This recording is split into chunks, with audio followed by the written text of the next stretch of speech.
Welcome guys to a new video with a new series. आज हम doctor stone का season 4 को शुरू से एक्सप्लेन करने वाले हैं, जो कि अभी 2025 में रिलीज हुआ है। चलिए बढ़ते हैं कहानी की तरफ। कहानी शुरू होता है और हमें फ्लैशबैक दिखाया जाता है कि कैसे ये सारे लोग पत्थर में बदल गए थे और कैसे हजारों सालों बाद उसमें से बाहर निकले और कैसे इस पत्थर की दुनिया में सर्वाइव किए थे। फिर ये लोग एक बड़ा सा जहाज बनाते हैं जो इन्हें स्पेसिफिक ओशियन को पार करवाएगा। ये सारे बातें एक लड़की बता रहा होता है और वो इन सब बातों को एक रिकॉर्डर के मदद से रिकॉर्ड भी कर रहा होता है। इसका नाम मिनामी हकाटोजाई है और ये एक रिपोर्टर थी।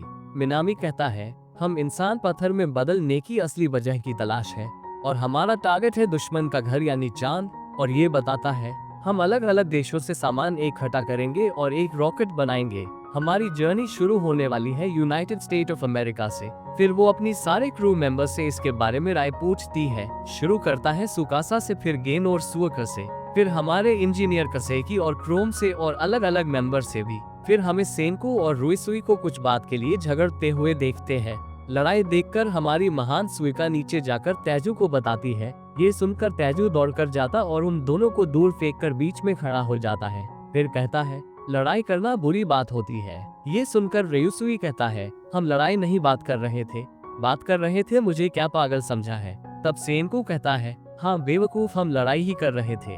फिर से तेजू चिल्लाकर कहता है, लड़ाई करना बुरी बात है। ये देखकर सारे लोग कहते हैं, लो ये पागल फिर शुरू हो गया। फिर हमें सारे क्रू मेंबर को एक मीटिंग करते हुए देखते हैं। तब सेनको उनसे एक सवाल पूछता है, हमें जापान से अमेरिका तक पहुंचने का सबसे तेज रास्ता कौन सा है? जिसका जवाब सारे लोग यहाँ से सीधा रास्ता बताते हैं। तब रेयुसुई कहता है, हाँ सही जवाब। दरअसल इससे कहते हैं रंबुलन, जिसमें पूरे रास्ते हमें एक ही दिशा में जाना होता है। इसमें सफर आसान होता है और अब तक सारे जहाजों ने इसी मेथड को यूज करके समुंदर पार करते थे। हम इसी रास्ते से 70 दिन में अमेरिका पहुंच जाएंगे। जिसकी जवाब में सेनको कहता है, नहीं ये गलत आंसर है, वहां तक जल्दी पहुंचने का सही रास्ता ये है। सभी क्रू मेंबर को इसके ऊपर भरोसा नहीं होता है और वो लोग 2 रस्सी लेकर ग्लोब के ऊपर टेस्ट करते हैं। फिर इन्हें पता चलता है कि सेनको ने जो रास्ता बताया था वही सबसे छोटा रास्ता था। सेनको कहता है, इसे कहते हैं द ग्रेट सर्कल रोड। इस रास्ते की मदद से हम 40 दिन में अमेरिका में पहुंच जाएंगे। फिर सेनको और रुईसुई के बीच में फिर से झगड़ा हो जाता है। रुईसुई कहता है, हम रंबलाइन से ही जाने वाले हैं, क्योंकि हम अलग रास्ते से जाएंगे तो शायद रास्ता भटक सकते हैं। मैं कोई रिस्क नहीं ले सकता।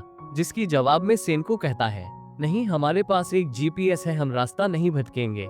वैसे भी हम अमेरिका जाने में 70 दिन लगाएंगे तो वहां पर सर्दी आ चुकी होगी और हमारा पूरा 1 साल बर्बाद हो जाएगा और हम मिरेकल लाइफवेट भी नहीं बना पाएंगे। बात से पता चलता है कि ये दोनों की दोनों सही है।